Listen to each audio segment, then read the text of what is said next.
Bapak Ibu, saudara-saudari, adik-adik kaum muda yang terkasih, piye kabare, berkah dalam.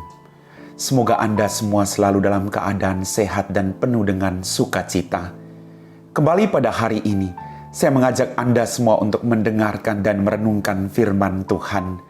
Mari kita siapkan hati kita. Tuhan sertamu dan sertamu juga. Inilah Injil Yesus Kristus menurut Santo Lukas. Dimuliakanlah Tuhan. Pada suatu hari Sabat, Yesus mengajar dalam salah satu rumah ibadat. Di situ ada seorang wanita yang telah 18 tahun dirasuk roh. Ia sakit sampai bungkuk punggungnya dan tidak dapat berdiri lagi dengan tegak. Ketika Yesus melihat wanita itu, dipanggilnyalah dia. Lalu Yesus berkata, "Hai ibu, penyakitmu telah sembuh."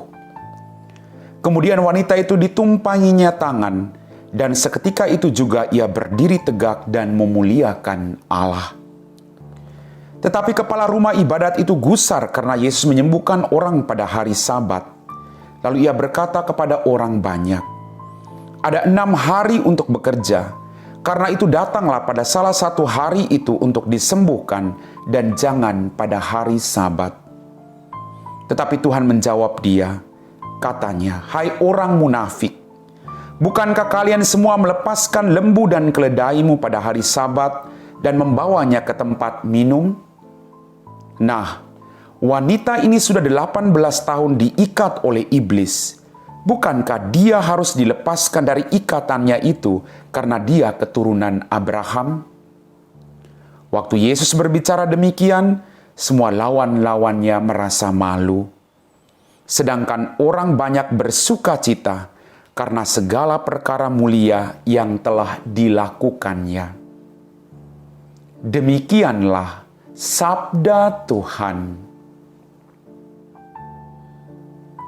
Bapak, Ibu, saudara-saudari, adik-adik kaum muda yang terkasih. Dalam bacaan Injil pada hari ini kita mendengar Yesus mengajar dalam salah satu rumah ibadat, dan di situ ada seorang wanita yang telah 18 tahun dirasuk roh. Ia sakit sampai bungkuk punggungnya dan tidak dapat berdiri lagi dengan tegak. Ketika Yesus melihat wanita itu, ia memanggilnya dan berkata, "Hai ibu, penyakitmu telah sembuh." Dimanapun Yesus berada, ketika dia berhadapan dengan situasi-situasi penderitaan, dia selalu membawa harapan. Ketika dia melihat wanita ini, hatinya penuh dengan belas kasih terhadap orang yang menderita itu. Maka pertanyaan buat kita renungkan, apakah kita punya kualitas hati yang sama, hati yang berbelas kasih terhadap penderitaan-penderitaan orang yang ada di sekitar kita? Dan apakah kita tergerak untuk menolong mereka dalam kehidupan kita, seperti yang dilakukan Yesus? Bapak, Ibu, saudara-saudariku yang terkasih, meskipun bertentangan dengan aturan Sabat, namun Yesus tetap menyembuhkan seorang wanita yang telah 18 tahun menderita sakit. Dan keberanian Yesus untuk menyembuhkan orang sakit ini, walaupun pada hari Sabat, menunjukkan bahwa dia meletakkan aspek kemanusiaan di atas aturan yang cenderung tidak manusiawi. Jangan sampai peraturan membuat kita berhenti untuk punya hati yang berbelas kasih terhadap orang lain. Jangan sampai karena peraturan kita tidak bisa menolong orang lain. Maka Yesus meletakkan aspek kemanusiaan di atas segala-galanya. Dan semua ini terjadi karena Yesus punya kualitas hati yang berbelas kasih. Hati yang maha rahim. Hati yang menyembuhkan semua orang yang menderita. Maka mari kita punya kualitas hati yang sama. Kita mohon kepada Tuhan. Kita belajar dari Yesus sendiri. Bapak, Ibu, saudara-saudariku yang terkasih. Cinta yang mendalam dari Yesus bagi perempuan ini mengajak kepada kita semua untuk juga harus bersolidaritas dengan orang lain, dengan orang-orang yang menderita. Tidak hanya berpikir tentang diri kita. tapi juga berpikir tentang orang-orang yang ada di sekitar kita. Maka mari sekali lagi Bapak Ibu, firman Tuhan hari ini mengajarkan kepada Anda dan saya, betapa hukum cinta kasih itu jauh melebihi hukum-hukum yang lain. Karena cinta kasih itu membuat dunia ini akan menjadi jauh lebih damai.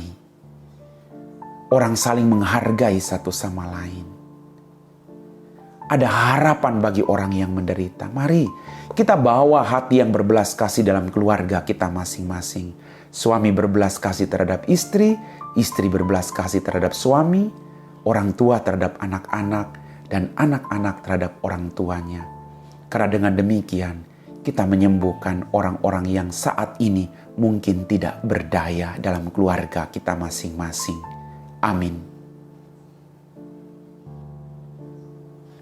Bapak, Ibu, saudara-saudari, adik-adik kaum muda yang terkasih, kita telah diteguhkan oleh firman Tuhan. Kita belajar punya hati yang berbelas kasih ketika melihat orang lain menderita.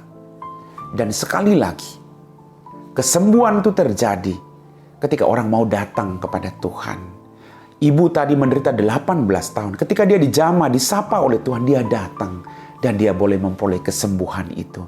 Mari jangan menyerah. Apapun sakit penyakitmu hari ini, percaya Dia Allah Maha Penyembuh.